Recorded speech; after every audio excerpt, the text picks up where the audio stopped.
Howdy, partners. How are you? Today is Tuesday, June 9th, 2020. Welcome to our lesson. Today, we will explore how animals use camouflage to survive. Some words that we heard before in our study are endangered. Endangered means seriously at risk of becoming extinct or no longer living. And we have the word camouflage, which we'll be listening a lot today.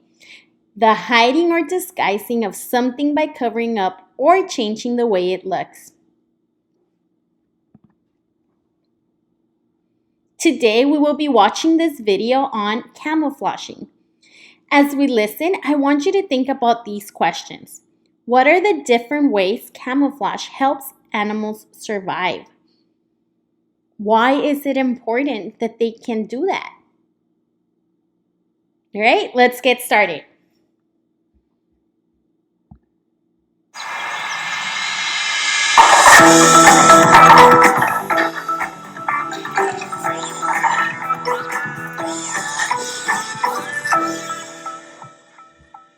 Shh, we're playing hide and seek, but I can't seem to find Squeaks. Can you?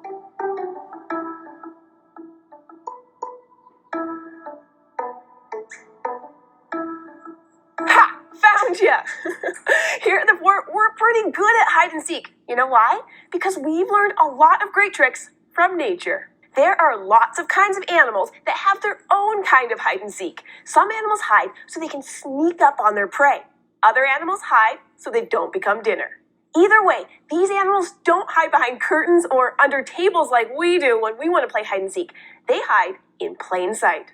That sounds amazing, and they can do it thanks to camouflage. One SciShow Kids viewer named Rianne wants to know, what is camouflage and how does it work? Great question. Camouflage is a way for animals to confuse or hide from other animals. Since lots of different animals are either hiding or seeking, there are lots of different kinds of camouflage in nature. One easy way for an animal to camouflage itself is to just blend in with the background. Let's say you take a quiet walk in the woods. What kind of animals would you expect to see? Well, where I live, I might see some squirrels or a deer or maybe a cute little field mouse. And you know what these mammals all have in common? They're all shades of brown or gray. They match the color of the tree bark and the forest floor where they live, and this makes them harder to spot. Lots of animals blend in with their environment, but not all of them rely on their color to do it. Some animals get help from the patterns on their skin and fur. Before we continue, I want you to go ahead and tell me in your own words, what does camouflage mean?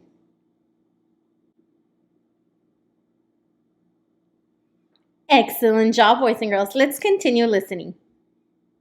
On their skin and fur. Tigers have big black stripes, which makes them harder to find in tall grass. And the spots on baby deer, called fawns, look like patterns that sunlight makes as it shines down through the trees and grass. So when they curl up amongst some plants for a nice nap, they blend right in. Now, animals that live in the water have a different environment that they have to blend into. Many ocean animals like dolphins, sharks, and whales are often light gray or bluish to match the color of the water. But they have another trick too.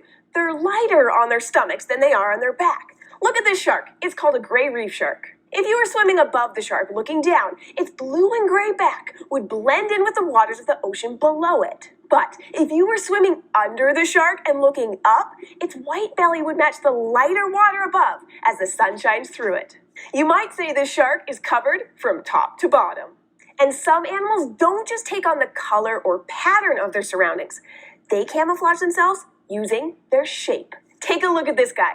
Can you see it? It's called the walking leaf, and no wonder. The walking leaf not only has the color and shape of a green leaf, it even has markings on its body that make it look like it's been nibbled on. Now, try to spot this leafy sea dragon.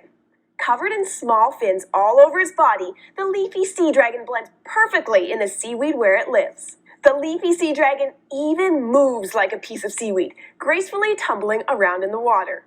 That's some convincing camouflage. But of course, a lot of animals don't naturally look like things in their environment. So some of them have found ways to hide themselves by playing dress up.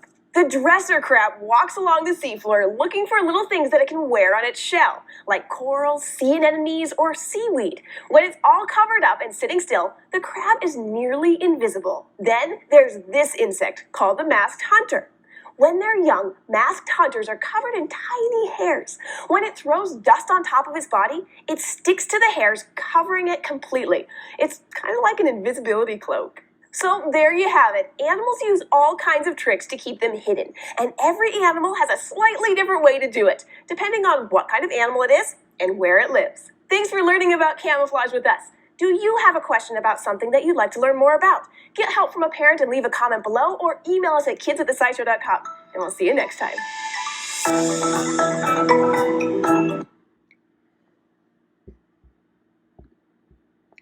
Wow, that was great information about camouflaging. So we learned that different animals have different skills that help them to survive. Today, thinking about what we just heard and what we've learned throughout the year, I want you to think about this. Take a look at the 4 pictures on the screen. Can you spot the different animals? Right? They're using their special skill at camouflaging in order to survive. Today, your goal is to draw a picture of an animal using camouflage and explain 2 ways camouflage helps animals survive. Once you have finished drawing the picture of your animal and explaining 2 different ways why it's important and it helps them survive, go ahead and give me some information about your animal. So tell me the name, where does it live, what does it eat? And then send all this information. I can't wait to learn about your different animals. All right, boys and girls, I'll see you soon. Bye-bye.